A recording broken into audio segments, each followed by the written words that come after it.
The king is dead. Long live the king. Hello everybody, Rambuilder Guy here. Welcome back to the channel and Crusader Kings 3 as we welcome a new head of the Plantagenet family, the Angevin, and the Kingdom of Aragon, as King Angelbert of Aragon has ascended to the throne. If you guys enjoy these videos, by the way, do feel free to leave a like.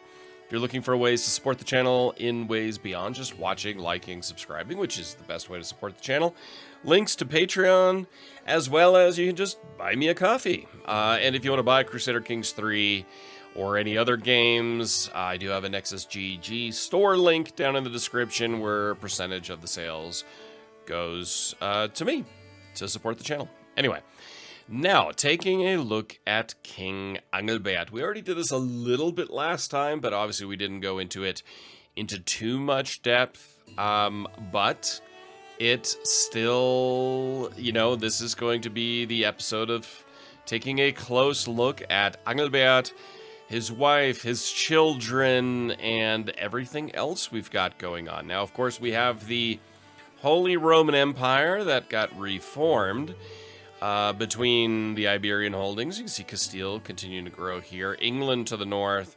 Mongolia, Hungary, Poland, Denmark, all to the east of the Holy Roman Empire. But we are going to go through all of these different decisions up here that are of importance. Grand tours and so on, not so much. First of all, we're going to take a look at King Angelbert. Angelbert is 47 years old. He is humble, so he does not ask for much in life. He is diligent, so he's a hard-working, humble cynic. So he's humble in terms of, he's not looking for grandeur. He's not looking for, to make himself look amazing. He's not content. Not that. He still wants to grow and expand Aragon, but as far as his own glory, that is not important to him. He's very cynical, so he does tend to believe in the worst in others, so we're going to play that up. But he's diligent, so he's not going to shy away from hard work. Whereas his father was lazy, he himself is diligent. He's got a 10 in diplomacy, which is average, 6 in martial power, so he's not going to be a warmonger. 21 in stewardship, so he's fantastic in that regard. Average in intrigue, and good in learning. He's got 22 prowess, so that's actually pretty good. Of course, he is a Catholic Angevin. He had interesting conversations recently and is bejeweled. On top of that, he is Midas touched. He's a novice physician, an eager reveler, a wise man. He's an architect, so building is important to him. Consecrated blood. He's a pilgrim. He's an intrigue courtier and a traveler. He's 47 years old, and a Duchess Esclamont fell in love at dinner in Dijon, so she is the lover. And you can see her here, Duchess Esclamont, 45 years old. The Sleeping Duchess is her name. Spends all day and all night in bed, inviting speculation from her subjects. Perhaps it's a curse. She herself is zealous, brave, and diligent. So zealous. So she does, I believe, religion is important. So that'll guide Angelbert a little bit. She is an elusive shadow. She's okay here as far as intrigue goes. A hunter, a torturer, reclusive. She's a murderer. She's a pilgrim. She's a flagellant, but she's beautiful. She is incapable. So cannot have children, and experienced traveler. But speaking of children, now first let's look at the titles. Now we are 3 of 9 in domain size and holdings.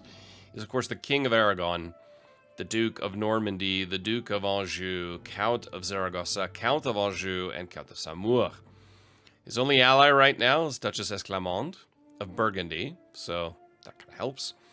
And then he has claims, unpressed, on the Kingdom of Navarra, the Kingdom of Galicia, the Kingdom of Leon, the Duchy of Coimbra, Duchy of Burgundy, the Duchy of Provence, which is down here, so we got to look at that. The Duchy of Armagnac, the Duchy of Navarra, the Duchy of Astorga, and the Duchy of Coruña. So he has a lot of claims in Iberia. I mean, Navarra right next door here, so this little region there. All, you know, Galicia, so the coast here. Then Leon, which is central here. So he has a lot of Spanish claims. So we gotta figure out how we're gonna do that. His children, we have Prince Henri of Aragon, who is located in Zaragoza and is of the church. Used to be married. Then Princess Marthe of Aragon. She is married to Prince Guillaume of the Holy Roman Empire. So there's a tie to the Capetians there. Then Princess Mafalda of Aragon. She is married to son of Duke Jacques of Aquitaine. Then the next one, we have Princess Marie of Aragon, who is disfigured. She is married to Ludbert von Neuenburg, who's the son of Count Eberhard.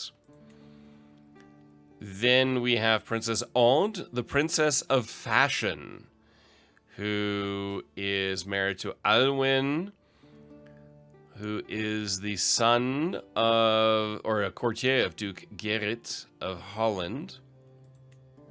So that's one to keep an eye on there. And then Prince Elie of Aragon. He is beautiful. He is consecrated blood, of course, and pensive. He is the 8-year-old heir to the throne. And then Prince Centul of Aragon, a treacherous villain at just 5. He is a sadistic, a charming sadist. Could be an interesting one to play, if we kind of think about it. So if we look along the lines here, his parent is King Henri II the Good. His grandparents, Queen Sarah of Aragon, and King Osoria the Strong of Galicia.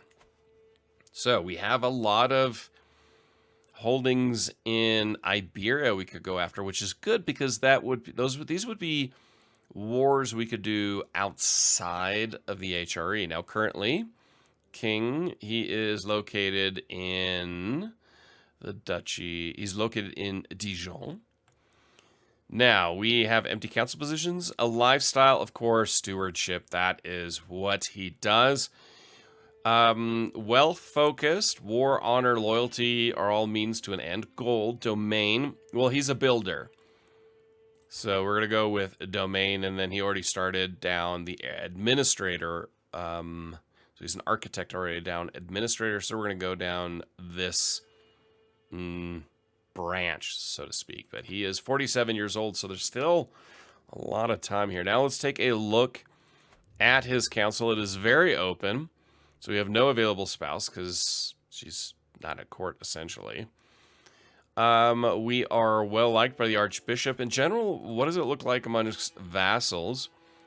Our uncle hates us. Prince Valerian of Aragon, our brother, hates us. Duke Thierry, he likes us. I mean, it's kind of a mixed bag for King Angelbert. So let's look at a good chancellor.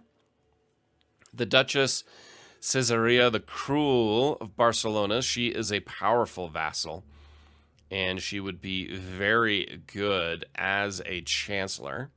So we're going to bring her in. Steward, here our bodyguard, but Prince Valerian of Aragon, our brother, he would be good at that. But let's see, as far as marshal, strong one here, not really. I mean, powerful. Prince Geoffroy, he isn't very powerful. Giraud the Avignon, personal champion and acclaimed knight. He shall be the marshal.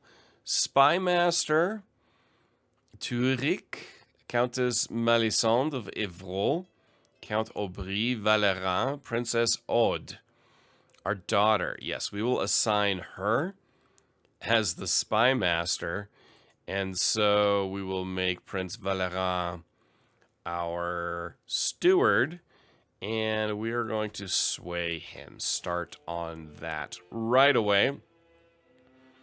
See, are there places where we are low in control? We do have some. They're not in our heartland. But, yeah, we will focus down here, kind of increase control there a little bit. Now to go up here, we have a lot of things to go on here. We can ask for claims to a lot of things here from the head of faith, because we have, 1,200 prestige, 4,100 gold, 900 piety. So Prince Geoffroy the Timid expects a council position. Well, he's not going to get it right now. You are not employing a wet nurse. I'm not worried about that. We have too few knights. Active election in the Empire. I'm not worried about that. So we need to get some knights. We can inherit a lot of titles here. Burgundy, essentially. Dijon, Macon, Auxerre, Nevers, and Burgundy. And now we need to look at some alliances here. So, who do we want to ally with? Well, first we're going to go with our sons. So, Navarra would be our nephew, or Galicia. I mean, we need some allies here. Other ones, Prince Geoffroy, Prince Valeran, our brother, that's a no right now. Prince Geoffroy, our uncle, that is a no right now. To be isolated is not good. So I think what we will need to do is work with Navarra and Galicia here. So that means we are not allied with the Castilians. And this is, of course, a major threat to us. They have 23,000 right now in King Lorenzo the Worthy. Here, there's not much we can do. We can declare war for Duke Arnaud's claim of that little sliver there. Right now, it would not go well for us. So we need to play the diplomatic game well. All of our children are married except for Prince Elie of Aragon.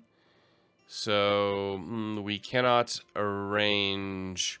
It's already considering a proposal from you. So we already have that going on, so we gotta wait for those things to move on before we can do more. So alliances have been formed. Shadow of Fame, Twilight.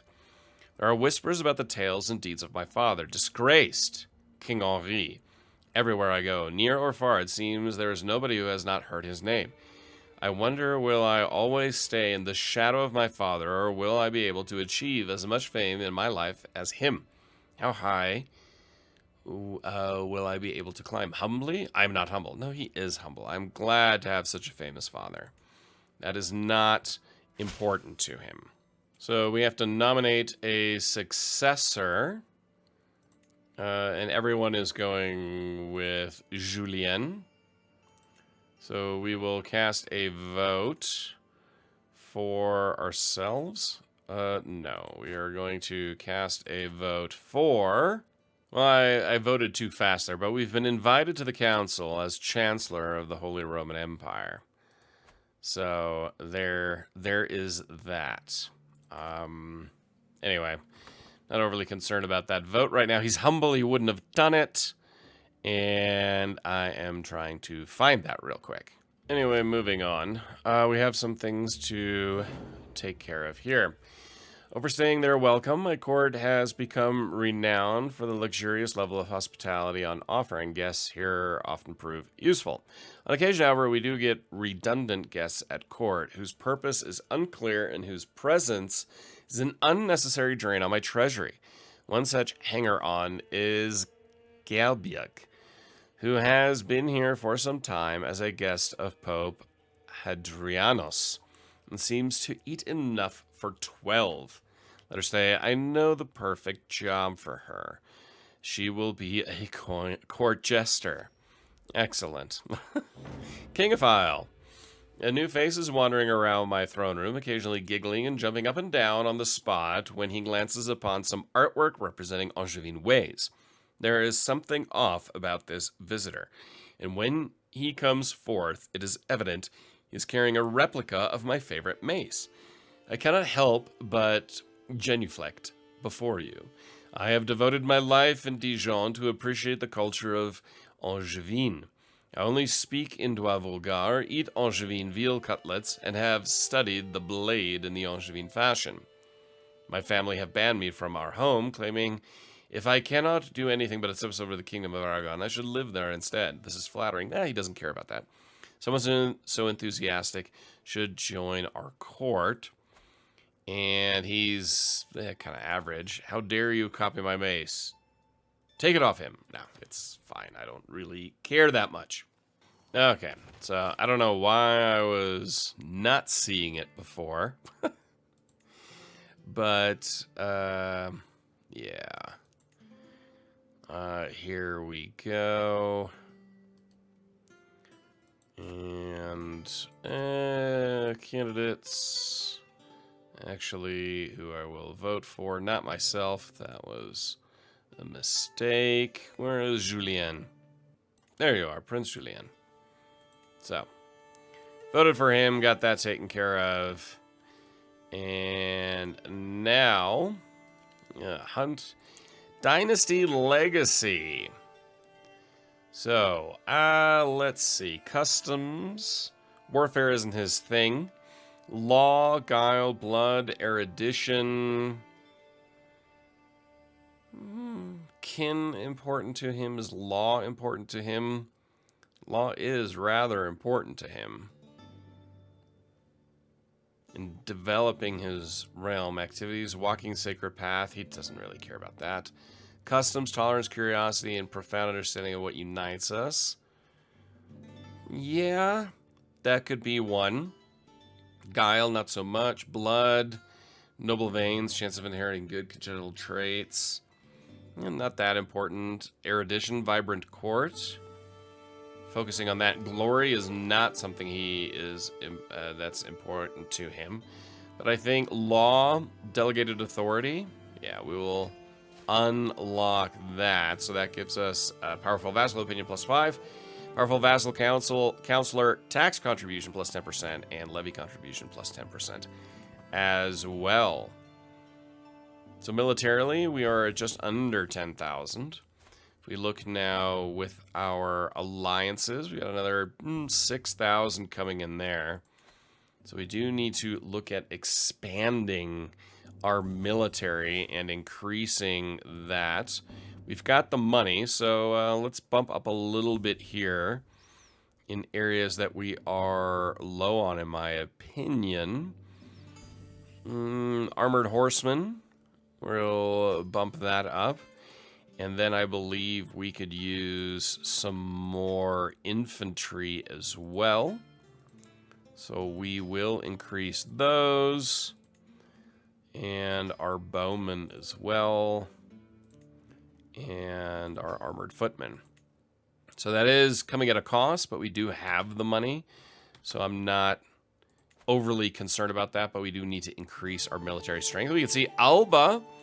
The Kingdom of Alba has been created. Queen Sandra of Alba, who is a giant. So no longer Scotland.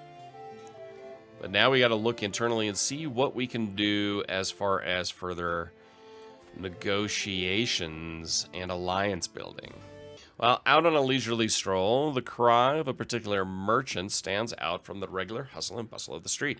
Greetings, my lord. I have an exquisite assortment of wares. If my lord has the coin. My companion, Isanric of Oberbayern, stops dead in his tracks, head cocked and intently staring at something in the merchant's stall. He leans in and confides with a hushed voice, "That bauble over there. It is the spitting image of a piece from the ceremonious reliquary. It would be wise to acquire such a trinket. This should be a good steal. I believe the piece will be more lucrative choice. Ooh, wow, 21% chance it costs 300. Your words sound wise, Isanrich. I don't know. Yeah, let's take the risk. And we lost 65, but gained 50 stewardship lifestyle experience in the animal figurine. So let's open up our inventory right now. All looks relatively okay. We've got some trinkets that are going down. Stress gain gets dropped. Hostile scheme resistance goes up. And the rough gemstone. The stag antler. Yeah, we'll do this. We'll just keep things as is for right now.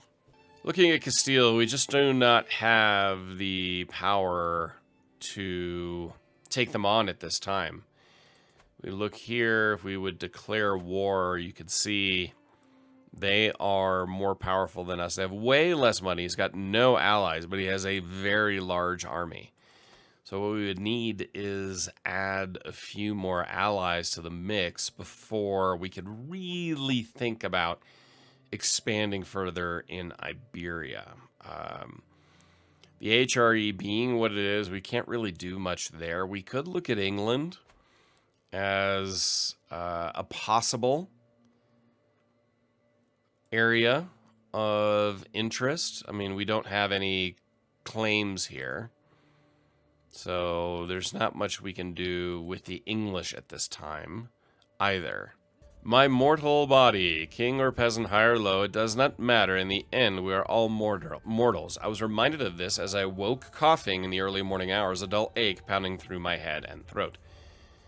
You seem to be under the weather, my lord. I know a fair number of suitable remedies.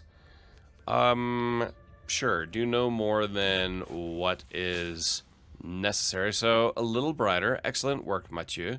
Reduce disease symptoms. It's time to recognize and accept the demands of the Liberty faction. I guess I have no choice. So it drops our crown authority down one step to high crown authority. I have no problem with that, and I have no interest in an internal war, in a civil war at all. So, you know, that was one of the reasons why, you know, I went to absolute crown authority. So if there are issues, you know, dropping to high crown authority is really no skin off our back, so to speak. I'm not overly concerned with that. So we can develop our capital. I dream that Angers will one day be the envy of every ruler under the sky. I must endeavor to be the champion who turns it into the jewel of the earth. All that is needed is for me to put in some more work. Who needs to sleep anyway? Diligent planning for 5 years. And you gain 56 because you are diligent. Okay. So we will start that growth. Negotiate alliance with Prince Geoffroy the Timid of Aragon. Yeah, we will accept the alliance with our uncle. Now, I was told we do not have enough knights. So, well, apparently we do. 14. How are they? They are pretty decent overall. So, no worries there. Now, if we look at it, militarily, we've gained a decent amount of strength. Now, if we would go to war with the Castilians, it's still not looking great. Oh, my old self again, no longer ill. Fantastic. I'm not going to read through all of these because we've read them, feels like 100 times. That is a criticism I have of Crusader Kings 3. After a while, I mean, it is now 1278. It's been going on for 200 years, and it feels incredibly samey after a while when you start seeing, well, the same things over and over again. Now let's take a look at the claims we could ask for. So we could ask for the Duchy of Portugal, which is around here, the Duchy of Leon, Duchy of Moravia, Toledo, Upper Burgundy, Swabia, Utrecht, Berry. But the problem is internally we can't do anything. You know, we're kind of stuck in this really crap position right now where there is no warfare, there's nothing we could really do aside from maybe find a hook or, you know, kind of push to lower the crown authority or modify contracts through a rebellion. And I mean, he's humble. He doesn't really want to do that. So to be perfectly honest, I am not interested in any of those claims. And we're just kind of stuck in this bit of a odd internal loop right now where we can't do a whole heck of a lot. We will ask our daughter to find secrets in Ile-de-France. See if we can find something on the Emperor. Find a hook so that maybe we can modify our vassal contract and go into expansionist wars, at which point then we can look at really doing something, taking Provence, going after Aquitaine and Auvergne, Armagnac, and so on. But as things stand right now, we're just kind of hanging out. Lure of Vendetta. The hole my kinsman Karl's death has left in my heart remains clawed open each time I think of his foul killer and the justice that remains to be served. Day after day, the cruel logic of revenge dominates my thinking, fueled each night in fitful dreams where I see Ragnar, Allhouse Mure, racked by the same grief my family endures. By God and sword. No. Because he's humble. Ragnar won't get away with this. Nothing can bring Karl back. Karl Plantagenet. He is the son of Duchess Sarah, who is our cousin. Yeah. Whose liege is King of Norway. Nothing can bring Karl back. I didn't even know Karl existed, so I'm not overly fussed about it. We can see Mongolia. I mean, it would be great if Mongolia would just completely split. I mean, be disintegrated. Because, I'm not gonna lie, having the Mongols sit right here really... I mean, it's interesting from an ahistorical standpoint. So my sister-in-law Sophie has given birth to a daughter of the Anjou dynasty, Stephanie. That's actually a very beautiful name. Task is finished, and we are rightful lord of the earldom of Cornwall. Great, that was still from the father.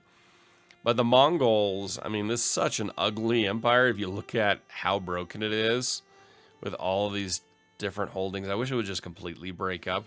We'd have a little bit of a total free-for-all. But that's not looking like it's going to happen right now. Because if all this opens up, then we have a completely different world to look at. Some concentric castles have been built. Awesome.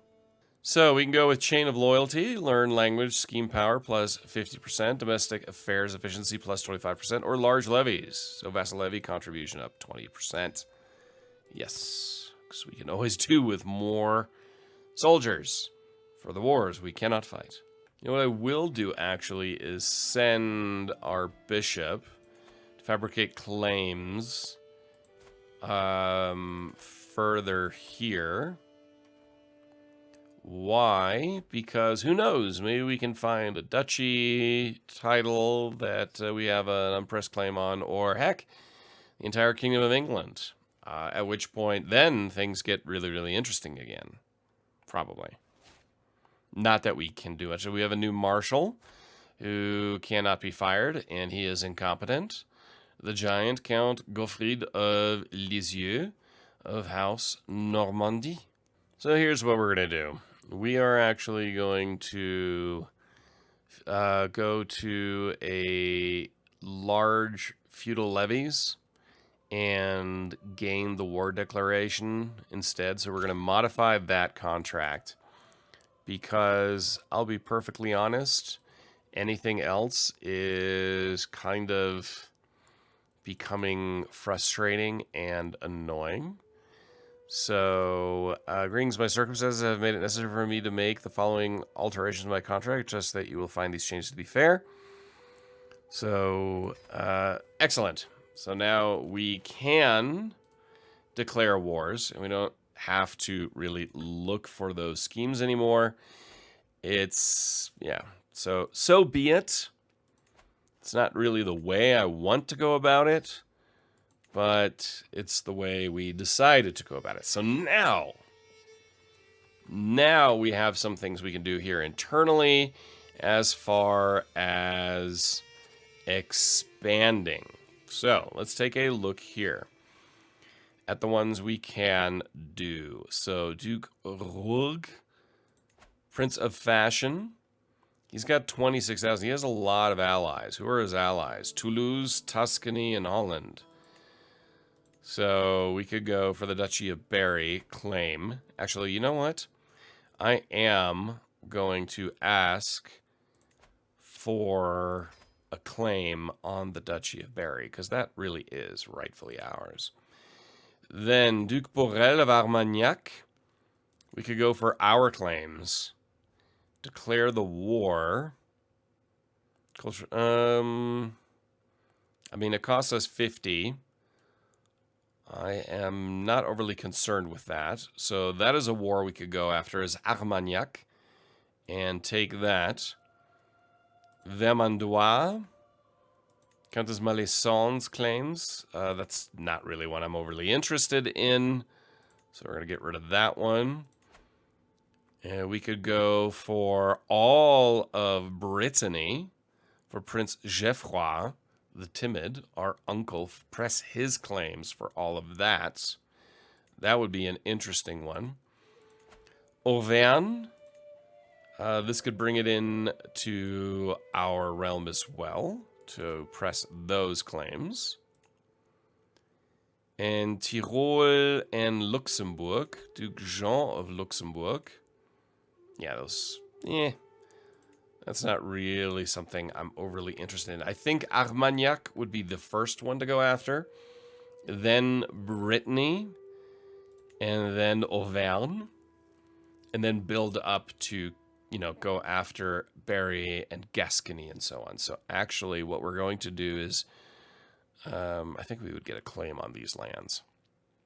So what we're going to first do is shift over and go after Armagnac. That will be our first move. So we're going to deploy down here in Foix. But starting December isn't good because you get a lot of negative modifiers. So the Duchy of Berry is now our claim, which is perfect. So if we go to war declarations here, we can press for our claim, which is essentially all of this, which means we should also have a war right declaration on Gascony, but I do not see that one here. Duke Napoleon of Provence. So we could push for these claims down to here, but we're not powerful enough for that yet. So we're going to wait for the weather to get better, and then we're going to move into Armagnac. So to the Monarchs Angevin, with your permission, I would like to marry your niece, Elvis Plantagenet. Greetings, my modest niece. I arrived at Angers to pay homage. Okay. Show them in. We get our money.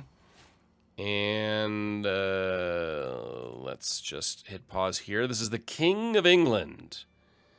So, children born of this marriage, we gain an alliance with England. You know what? We're going to accept this. We are going to accept this because now we have an alliance with England. And we're not going after England. I know I've had some people in the comments complain that we haven't gone after England.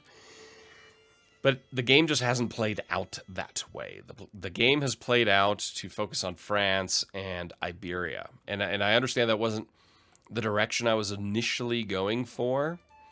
But sometimes that's just the way it happens. So now we have superior forces. And we can start going to war in earnest against a lot of different foes. But I think Armagnac is the perfect place to start. So we're going to wait here until the beginning of April, which is now. And turn all of this down, and we're going to go to War Declaration. And Duc Borel, he's got one ally. That ally is Count Ebert of Neuchâtel. We'll go after our claims, and we will declare the war. So we'll raise our armies down here, and I honestly don't know if we really... yeah, I think what we will do, we will call in some allies. These are all Pomeranians, not worried about them. But Prince of Aragon, so we will call him in. And then other allies, Navarra, he's right around the corner. And then, of course, our wife. And I think that should be enough for right now in terms of allies. So now we're going to put our forces together here in Foix and then begin our invasion. They have a very large force. Now we have a somewhat larger force. Are they going to come at us here? This will be interesting. They're coming straight to us. Are they going to come in? There is the Navarran army coming from behind. Yes, they are going to come in. And right now, it looks equal. If any allies could show up, that would be great. It's... is the Navarran army going to make it in time to change the course of the battle? There they are, and it looks like they are changing the course of the battle here, the Battle of Foix. And we are actually going to win this one. It was looking like we were losing, and now we're going to be victorious in that battle. And we can move in to their territory as our allies are all coming in. And now we will have the overwhelming force in numbers that we can win this war and conquer Armagnac, which is exactly what we wanted.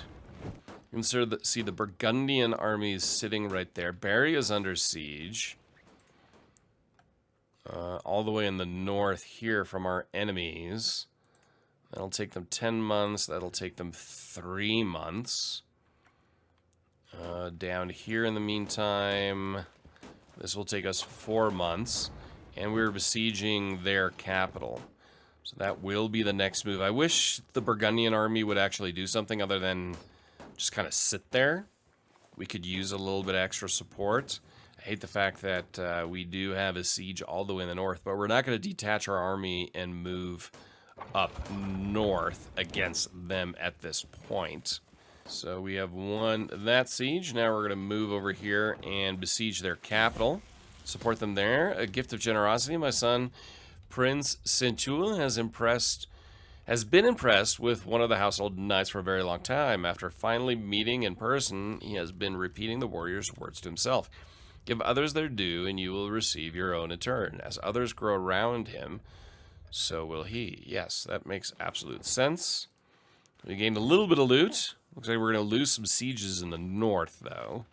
But if we can take the capital, that would be a big, big win in this war. Task is finished, so the Earldom of Devon. We now have a claim on that.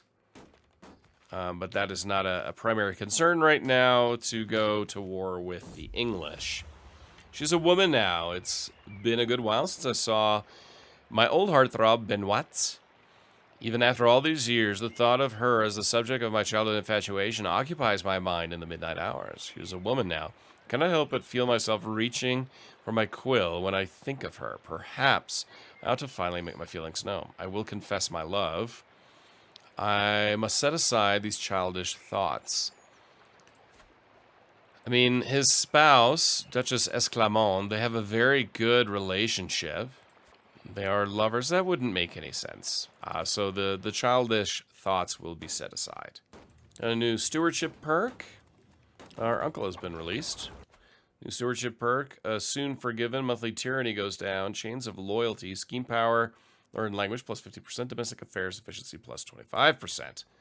We'll do that. We'll just go down those kind of in order, alternating. So less than 2 weeks left, and we can capture Tarbes, the capital of Armagnac. We have done so. And now, let's hit pause. Let's take a look. So they have conquered up north. They are nowhere near our capital. So we will move in here and siege here as well. So we get the last little bit. Now they're going to win some sieges, going to drop things down. But we're going to try to just siege all of their lands. And then, once we've done that, we're going to move up north, if we still need to destroy their army. So our level of splendor has increased. Ah, here comes the Armagnac army moving south. Oh, that's good. Coming to us is exactly what I want. We've got way more than enough to take care of them. Serf refugees. An influx of serfs has arrived in the county of Saumur from the neighboring county of Touraine. They claim to be fleeing from the abusive rule of Count Jean of Touraine. That they wish to live in my domain instead of his. Legally speaking, they are still in bondage to Jean, but if I let them settle in my lands, it would be almost impossible for him to prove that they are actually his serfs. Graciously return the serfs to Jean? No. No, we're not going to do that. Return the serfs will give Jean a stern rebuke. Show my serfs to their new farms. So, we have now won this siege, and now... You know, we're going to move over here, and maybe we can goad the enemy to engage us here. Greetings, King Angelbert of Aragon. I know you have stolen my serfs. Those were your serfs? I apologize.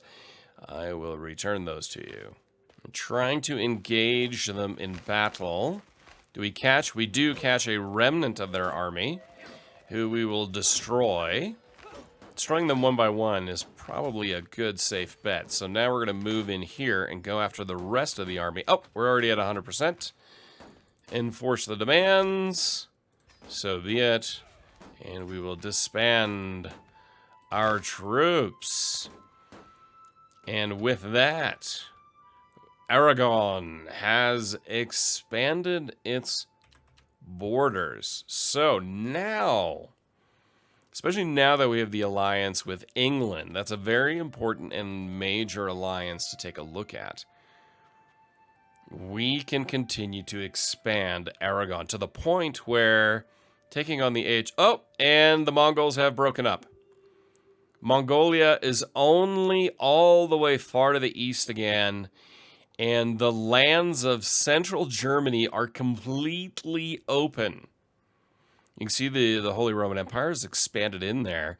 And now this power vacuum of the Mongols being gone. Look at all this destruction of lands here. It is completely destruction of lands, dissolution of kingdoms. It's completely opened up Central Europe. And Aragon has expanded. We can look here. Too many held duchies. We can give the Duchy of Armagnac. We will grant this to...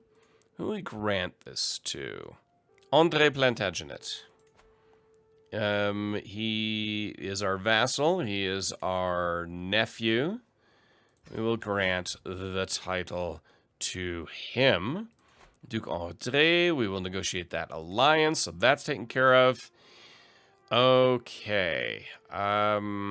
Count Jacques von Medo, that's a no right now. And create the Kingdom of Aquitaine. So we could create the Aquitaine, and I like that. I actually like a Kingdom of Aquitaine more than Kingdom of Aragon. The reason being is historically, of course, Eleanor of Aquitaine was such a core figure at the beginning of the Plantagenets, married to Henry II, and then mother of Richard the Lionheart, King John, and so on. That would be a really, really interesting one here. It would cost us 300, and we would, yes, we are going to create the Kingdom of Aquitaine. Oh, that is absolutely fantastic. I don't care about a wet nurse, and we're in line to inherit a lot of titles here. Stuff I'm not overly concerned about. We can ransom Count Humbert, so we will ransom him. Gain 50 more gold. And with that, we have the Kingdom of Aragon and the Kingdom of Aquitaine. That is awesome. That is exactly what I was kind of hoping for, to be perfectly honest, is things like that. So we are the King of Aragon and the King of Aquitaine. I love that. I love that. We're going to make, actually, the Kingdom of Aquitaine our primary title. And now we have the Kingdom of Aquitaine instead of the Kingdom of Aragon, which for me feels more historical in this sense, because of course the Angevin and the Plantagenets, Aquitaine was such a core part of who they were. Aragon, not so much. So now we have the Kingdom of Aquitaine, and with that, we also have a number of wars we can declare. So, yeah, a Duke Jacques, we can seize all de jure lands and declare this war, which would cost us nothing. We can just the duchy, de jure county, or all de jure lands, which this would be the major war here for Aquitaine. That would be absolutely fantastic. Auvergne as well. These are de jure lands of ours that we can now simply claim. That's fantastic. Gascony, here too, de jure lands we can claim. So that would definitely be one to look at as well. And other than that, we still have Brittany. And this is our uncle's claim, so we could bring them into the kingdom. And then Berry as well. This would be a tough one, but our claims for the Duchy of Berry and start to bring that in as well. So there are some major wars we can declare and become the kingdom. I mean, we are the Kingdom of Aquitaine now, and expand here and basically take Provence. I think we can still declare this war for our claims. So, could do is take Provence, Auvergne, Aquitaine, Gascony, and Berry, and Brittany as well. All of these Brittonic lands. And with that, the Kingdom of Aquitaine would control all of Western France. And I believe the Aquitanian Wars of Conquest and Unification Wars, I think that is a perfect place to end and a perfect place to start next episode. So modifying that vassal contract was big.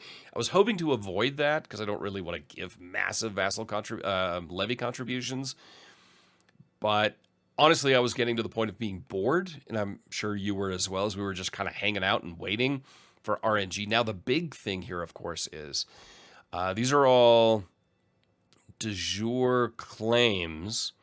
The Duchy of Berry and de jure claims would not go away. So even with our heir, Prince Elie of Aquitaine, the 13-year-old, he would still get those. So this expansion is huge. Now, I believe Brittany would probably be the smartest play because these are the claims.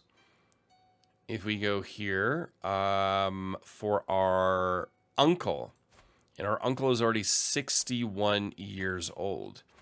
Now, I did see here we could purchase a truce. That's really all we can do. Can we request the claim? No. Unfortunately not, but these are claims we're going to take a look at in future. But let me know your thoughts on this episode and deciding to not just found the Kingdom of Aquitaine, but change the title primary from King of Aragon to King of Aquitaine. I love it. I think it works really well story-wise, and we can expand from there. If you enjoyed it, please hit that like button. Subscribe if you're new, and until next time, I am Round Builder Guy, and I will talk to you soon.